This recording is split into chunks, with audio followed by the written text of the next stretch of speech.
I was skeptical around the claims of what mind mapping can do for you until Tony Buzan personally taught me how to use the technique in ways that unpack the true value that you can expect to receive into your life when you mind map. Now, in case you don't know Tony Buzan, he wrote many best-selling books on the topic of mind mapping. He also was behind the World Memory Championship. And despite all that, I still wound up ignoring his advice about mind mapping because I wrongly assumed that there was no way mind mapping could be as good as the promises that were being made. But thankfully, I ultimately did take his advice when we met, and I still follow the mind map I created under his guidance. And I've created many more mind maps since, and they have never failed to help me achieve some impressive goals. In fact, a lot of the posts that I've written for my blog and a lot of the podcast episodes that you may have heard on the Magnetic Memory Method podcast, they started as mind maps.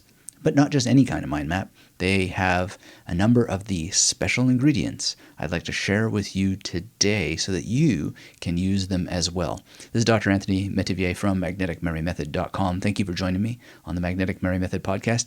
I've got some housekeeping that I'm going to share later for regular listeners, but if you're new here and you like taking mental adventures with your mind that lead to real accomplishment, please make sure to get subscribed and become part of the Magnetic Memory Method world.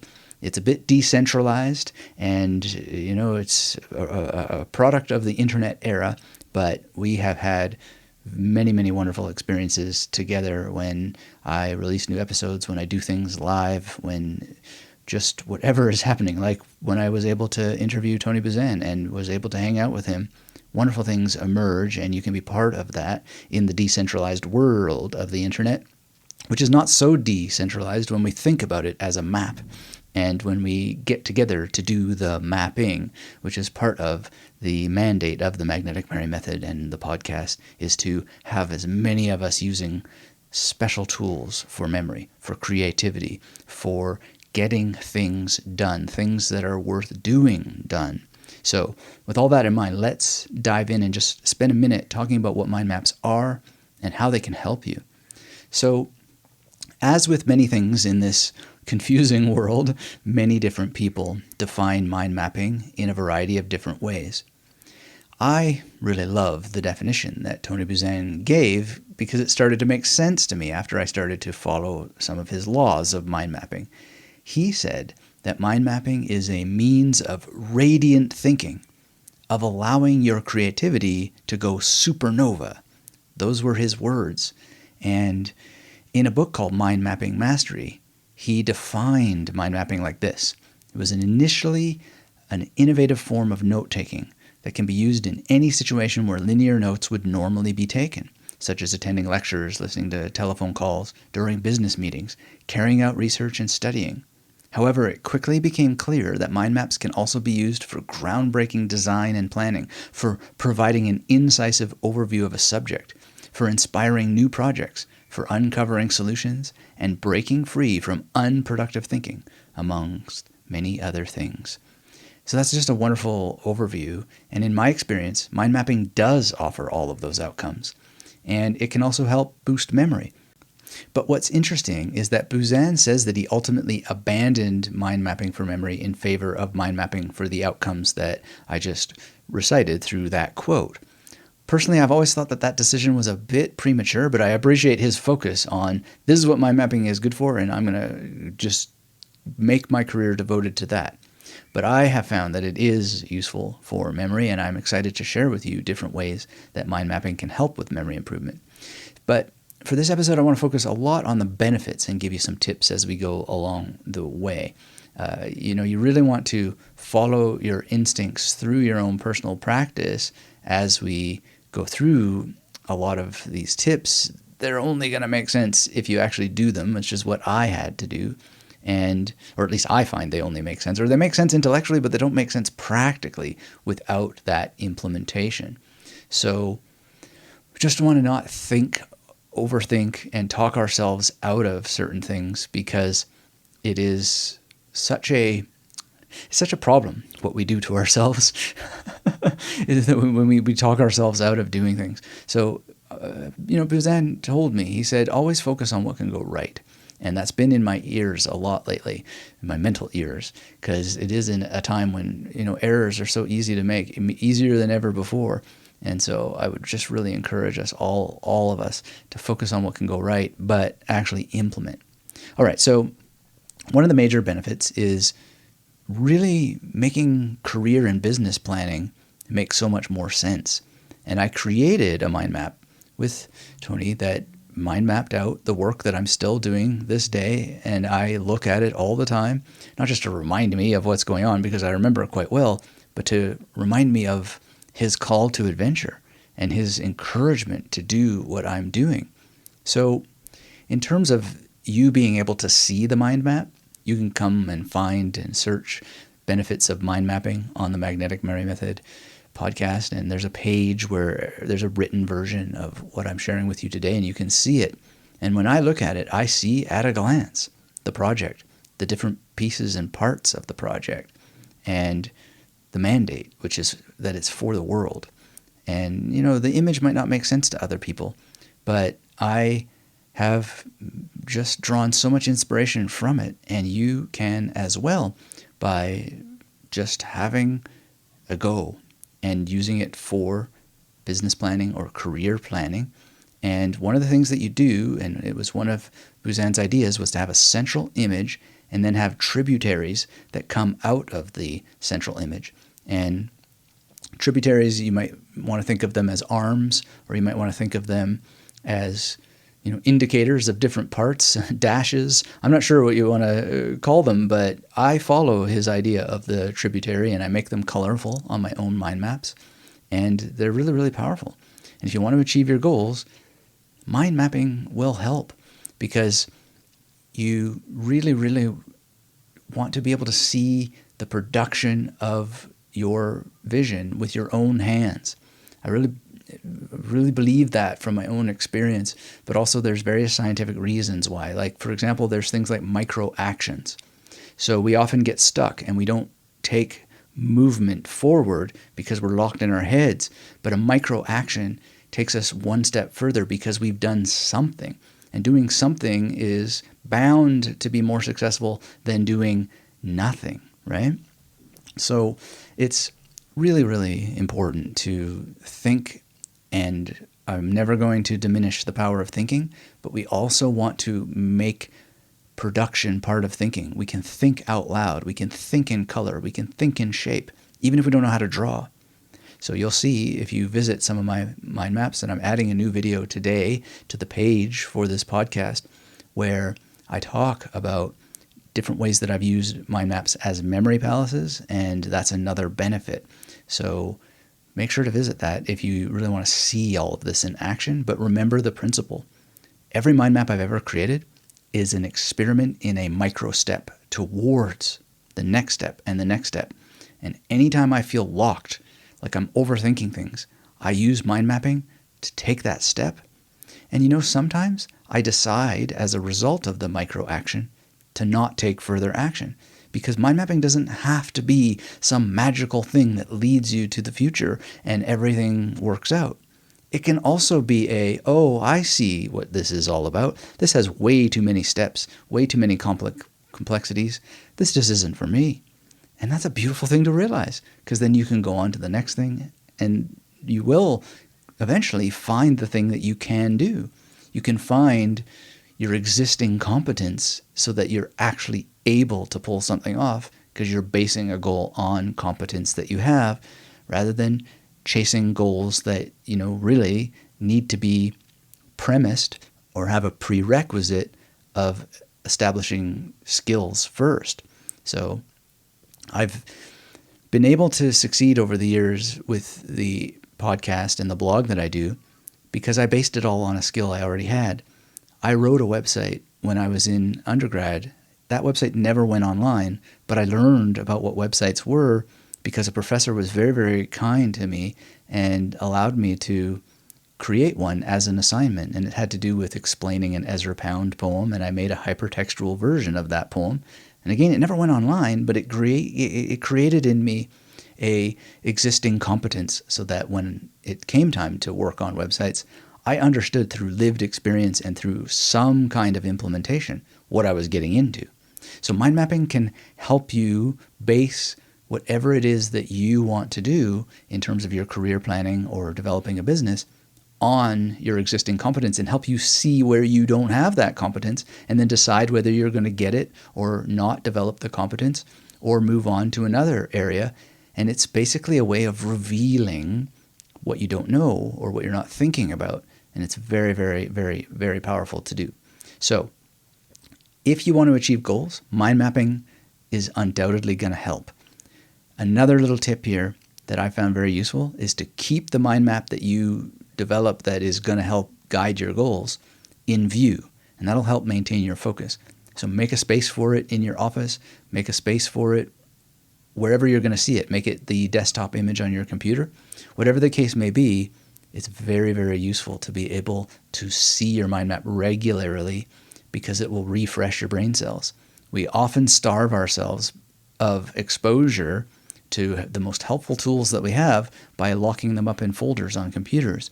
And yeah, that can work for some people, but I think a lot of us, we need these regular daily reminders of this is the goal, this is what we're going to do, this is how we're going to do it. And it is something that I am so glad that I somehow intuitively knew how to do. Keep my goals in sight and make sure that they are something I see every day, and then things happen. They just get developed. The unconscious mind is a real thing. Okay, so that's one benefit, is you can plan better. Another one is creative depth. And the benefit of having depth in the things that you create is amazing. Now, I don't want you to think that I'm talking about, you have to be creative in the sense of being a creative artist or anything like that. What I'm talking about is creating literally, like taking a piece of paper and drawing on it with a pen is creating something. It's not creative. It's just you're creating a thing.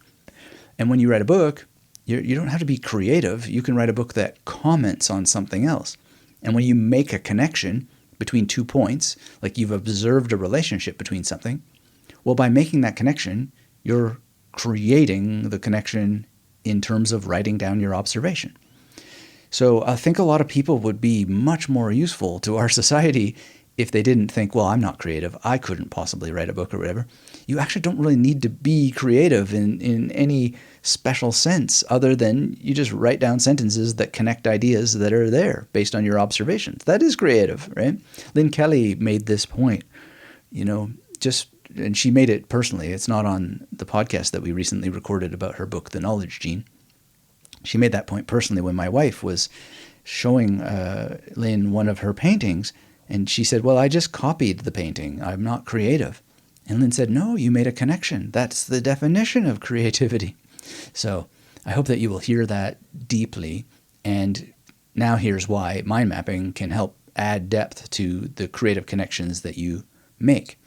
So when you're starting to lay out ideas on paper and you're switching colors, you're giving your brain a bit of what's called diffuse thinking, and also perhaps a bit of interleaving, because you're taking a break as you switch colors. And you might be thinking, okay, what are you talking about switching colors? Well, if you see the images of my mind maps, you'll see that they're multicolored. And the reason why they're multicolored is because I'm taking breaks to switch colors. And while I'm switching colors, it's giving my mind a little bit of a rest to think of new ideas. And I go, oh. And then I come up with something new, which is just an effect of the switching of colors. It adds more depth. And the other thing is you boil things down to keywords and images on the mind map. An image doesn't mean that you know how to draw. If you look at mine, I definitely am not an artist. But all it is a visual representation that I need to recognize. And I see on my mind maps exactly what I was trying to represent. One of them has a brain in the center. You might think that, well, what is that pink mess? But I know instantly that it's a brain. And that was part of Buzan's point.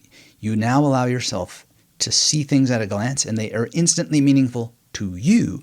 And because of how recognition works, you start to get more things in memory in a deeper way, and then more thoughts percolate, because when you remember things, they just naturally bounce around other things that you remember. So what ways have I done this practically? Well, my book, The Victorious Mind, was mind mapped.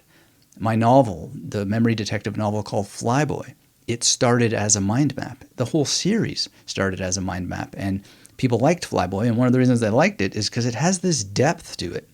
The depth is not because I'm especially creative, but it's because I took time to mind map it all out, and so many ideas came out of the mind mapping process. And there's other things in the mix, of course. I meditate a lot. David Lynch had a book, I think it's called Catching the Big Fish, and he talks about how when you meditate enough, big, colorful fish will just jump out of the unconscious, and you'll be able to pay attention and catch them. Well, pay attention and catch them. Well, what boat are you in? Well, often the boat I'm in is in my mind mapping boat, right? So I have these big ideas, I catch them, and then I use the mind map to really flesh them out, because even if they're big, colorful fish, they still need some picking through, working through, and so forth. So mind mapping is incredible. And it doesn't have to be novels or books. You could get more out of your business planning, more creative depth out of it, because these ideas will start to connect. So, you might be thinking, it's fine and dandy for me to dream of a career in IT or in finance or whatever you're interested in, but I don't have any connections. Well, you could mind map, how do I get connections?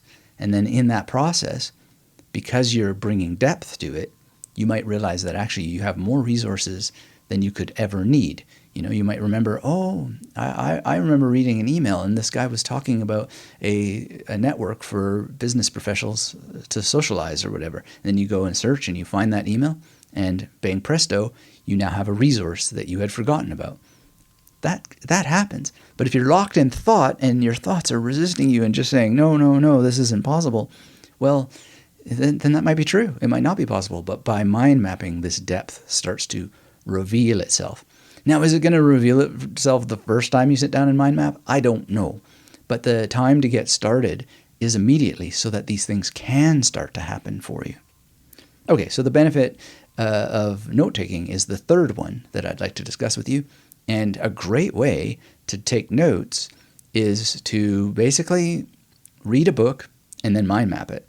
Now, you can mind map as you go, but what I like to do is mind map as I'm reading in my mind, but then take the notes that I make while reading, like literally the handwritten notes. Usually I use index cards, 1 card per note, but then as I'm reviewing, make my mind map to draw the connections between things. Or I will just quickly review the book and mind map. Anyway, there's a video I have on my YouTube channel, which is on this page, Benefits of Mind Mapping, and it's a mind map example where I walk through how that I mind mapped a book, and to this day I still have a really good memory of what that book was about and some of its details, the most important details really. And it's a very inspiring thing to have in my head, but I needed to take notes and translate those notes into a mind map, and you can watch how that I've done that. The key point is to experiment, and I have also an example for you of Keko, who made a mind map of the Magnetic Memory Method Masterclass, and it's a very, very beautiful mind map indeed. You can see the mind map itself. You can see me commenting on what she did and how she did it in a video over at the Benefits of Mind Mapping page at Magnetic Memory Method headquarters on the internet.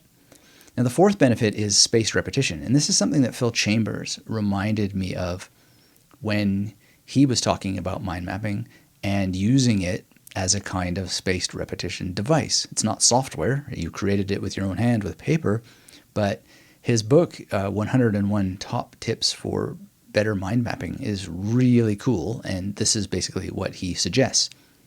Every time that you review your mind map, you just leave a Roman numeral in the corner somewhere, and that way you have a general idea or a specific idea of how many times you've revisited the information. Now, this might seem like a subtle point, but many people have a problem. They don't track their activities, not nearly enough. And what you don't measure is really difficult to improve.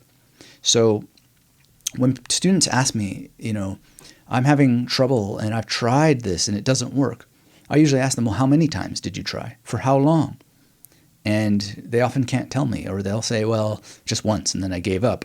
admittedly, and they'll, insult themselves and say, I know I'm a fool or whatever. And it's not that you are that, not at all, but you just don't have a technique. And so one thing you can do if you want to use mind mapping, put your notes on a mind map, is start to track how many times you review it. Now, how many times do you have to review a mind map to install memories? Nobody knows. That's just a magic number. If somebody says 5, that's magic. That's magical thinking. But if you start to develop the practice, you'll get a sense of how many times you need. And because you're measuring, you'll get ideas about how that maybe you could speed up the process. So Johannes Mallow, he's been on the Magnetic Memory Method podcast about how he tracks through journaling. It's an alternative view than what Phil is suggesting with using Roman numerals. But there's lots of ways to track. The important thing is to do it. And, if Johannes Mallow's ideas, he's a major memory athlete, very, very impressive. If his ideas don't inspire you and help you, well, I've got other ones. There's the Phil approach with the Roman numerals. There's the way I do it. There's many, many ways.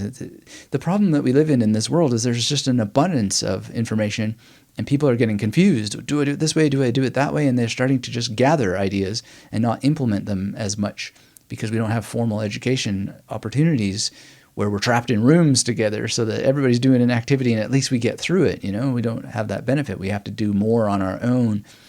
And, there's pros and cons to all of that. But one of the things I work on with the Magnetic Memory Method project is to get people together. So if you want to be part of that, make sure to at least take the free course at magneticmerrymethod.com and then follow an invitation if it's right for you to get involved deeper in our community. And we have monthly meetings that you could come to if you want. And it's part of where we talk about these issues and give you inspiration and so forth. And, it takes deliberate practice and we need to do it. So there's lots of ways to use mind maps for spaced repetition. And the benefit of spaced repetition is that you will review information strategically instead of willy-nilly, and then you'll develop better memory and you'll develop insights as you go about how you might improve for yourself based on what works for you. And we all need that insight into our own practice. Nobody can do the practice for you, and that means they can't get the insight for you that will help you. So there you go. I mean, that's a major, major benefit of mind mapping right there. And you could always mind map about how that you could find other ways to track your progress. It's really wonderful. It's like the Swiss Army knife of the mind mapping. So many possible uses. The next benefit is you could boost your fluency in a language. So let's face it, learning a new language is challenging. But I've got a scientific study, the link is for you, that shows that mind mapping is an effective means of remembering vocabulary. And there's another study that found that students not only learn vocabulary better when incorporating mind mapping as part of language learning, they came to enjoy the process too.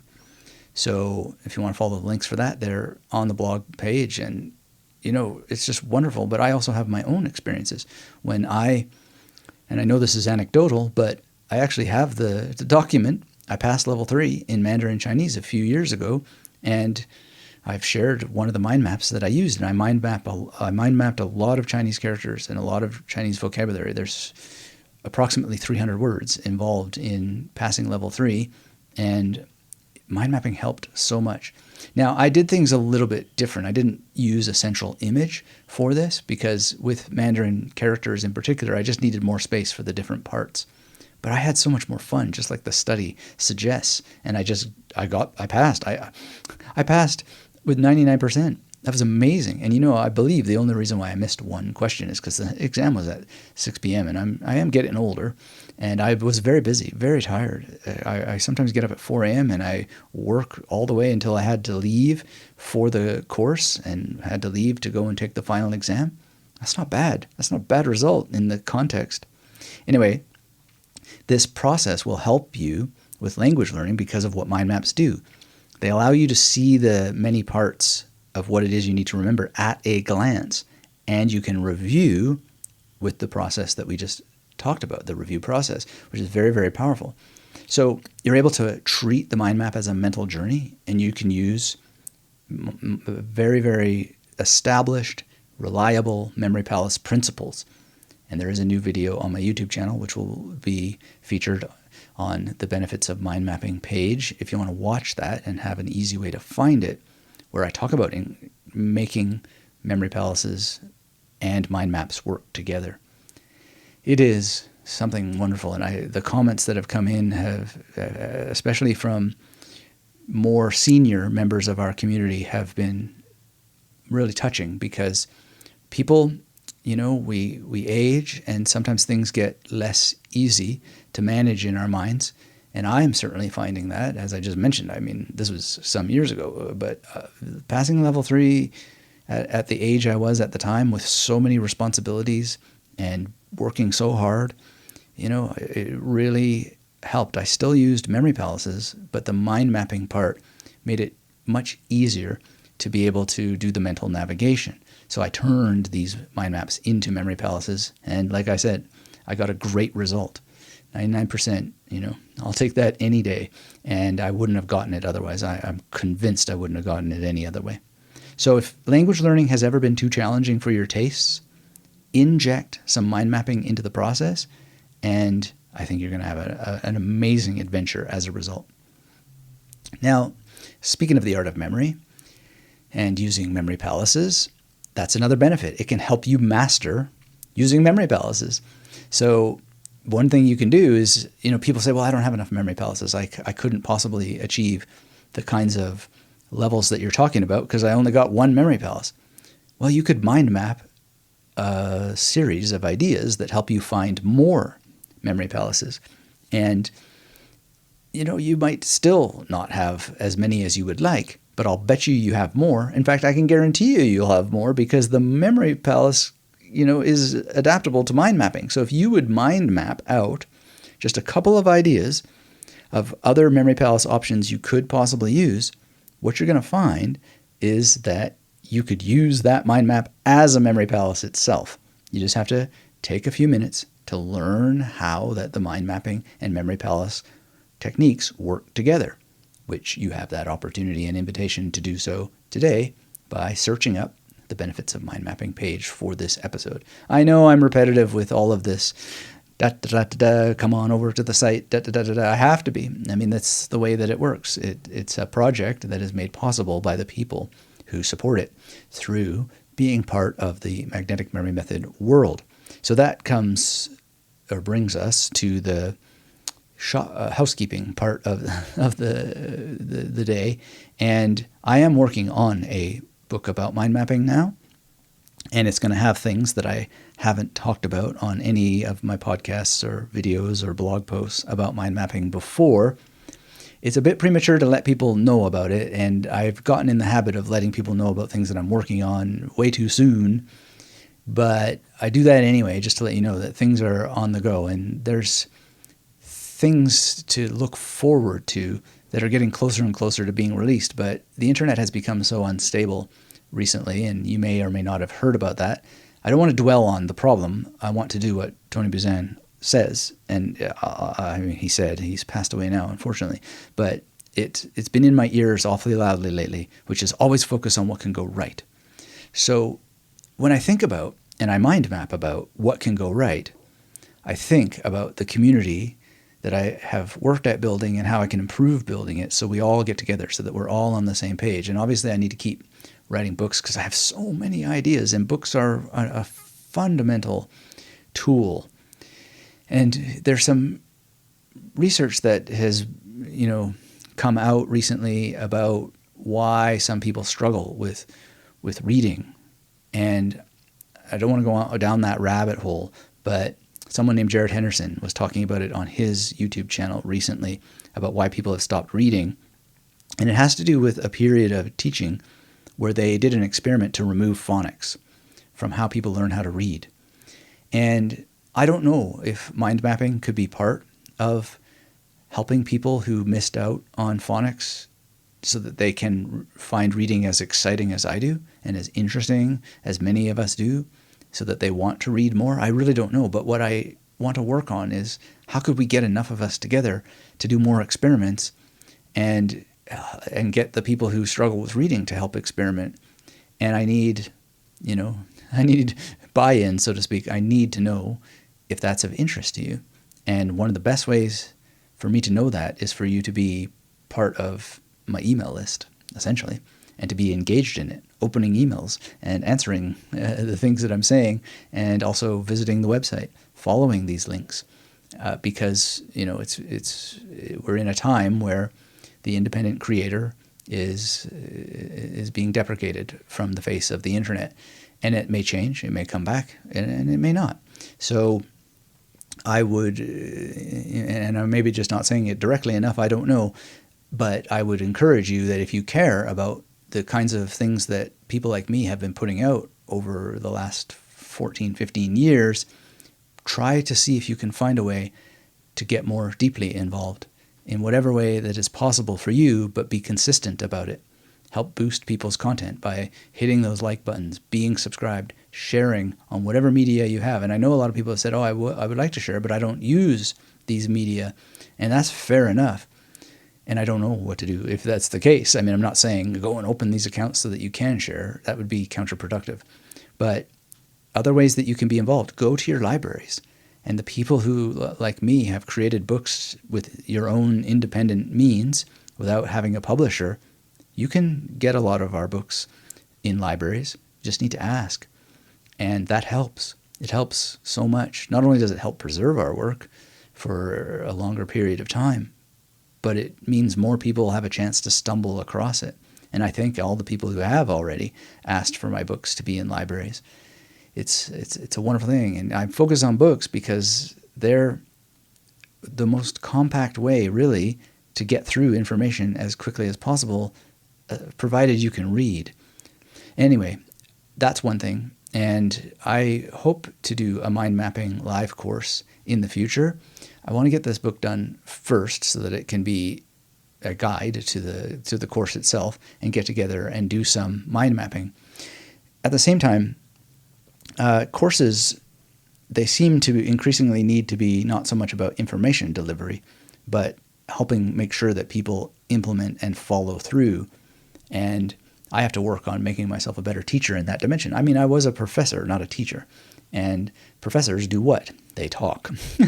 They talk and they advise you on what to read and what to watch. So I don't know much about teaching or how to get people to follow through on their commitments, but I'm working on it and thinking of ways that it can be possible.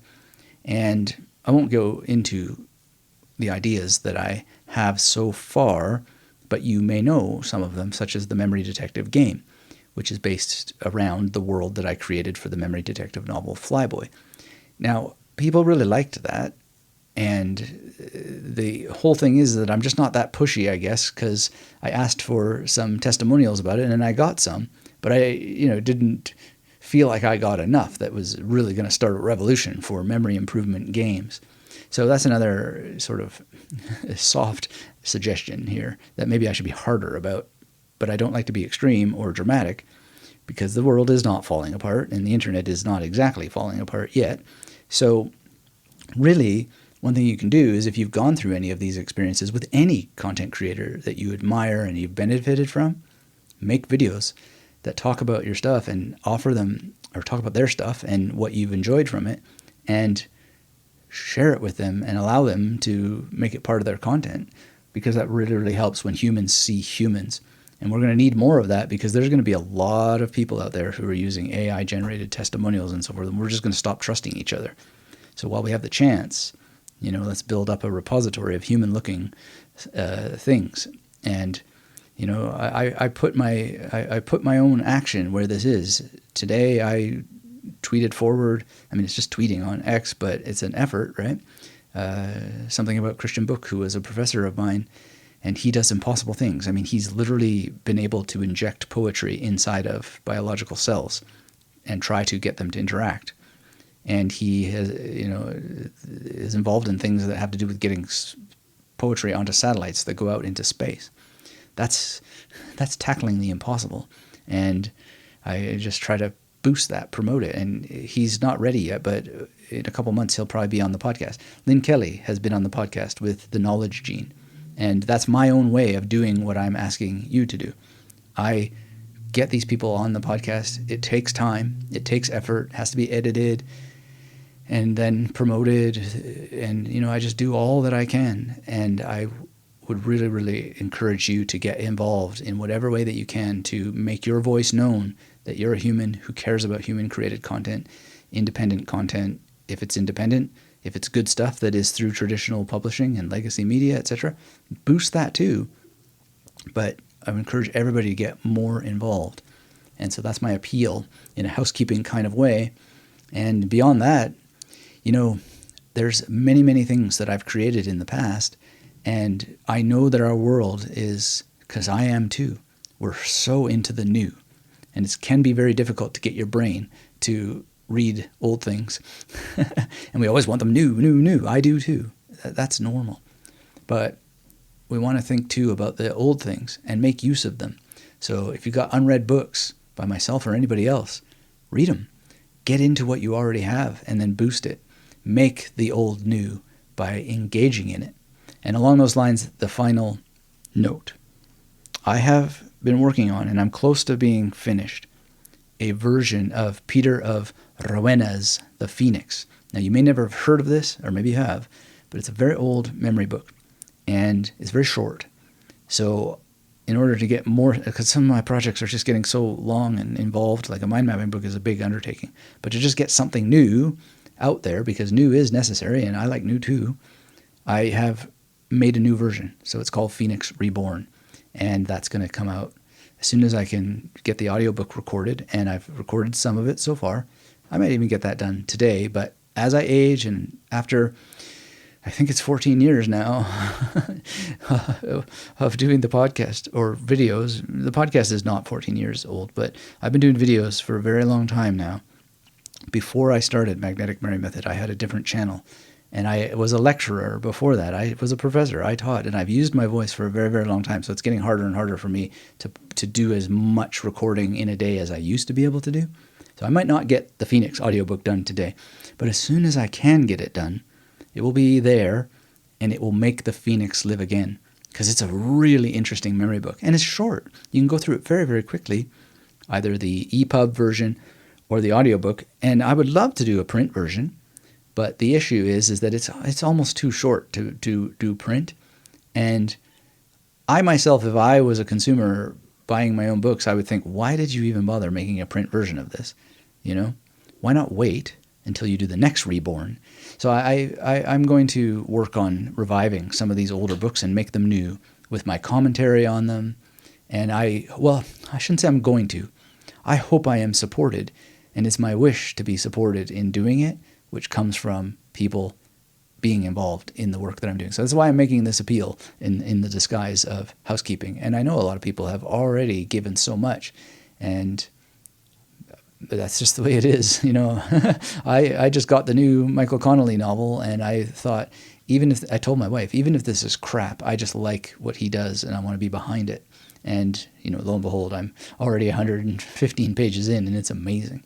But we got to support the people that we care about, even if there's the risk that the next thing is going to be a dud. And so that's what I'm going to keep working on. And I hope to do some amazing things. I hope, and I'm inspired by Christian Book, I hope that I will be able to do impossible things. And I have ideas for impossible things, but they need to be funded.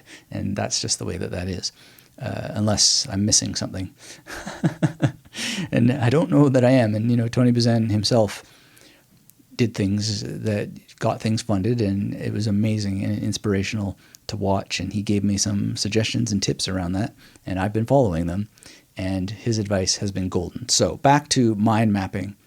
If I were to give you one word to tie everything together, this word is this: start. I personally waited too long myself. I believe life would have been very different for me if I had been using mind mapping since elementary school, not waiting until I was an adult. I would have accomplished much more in life a lot sooner.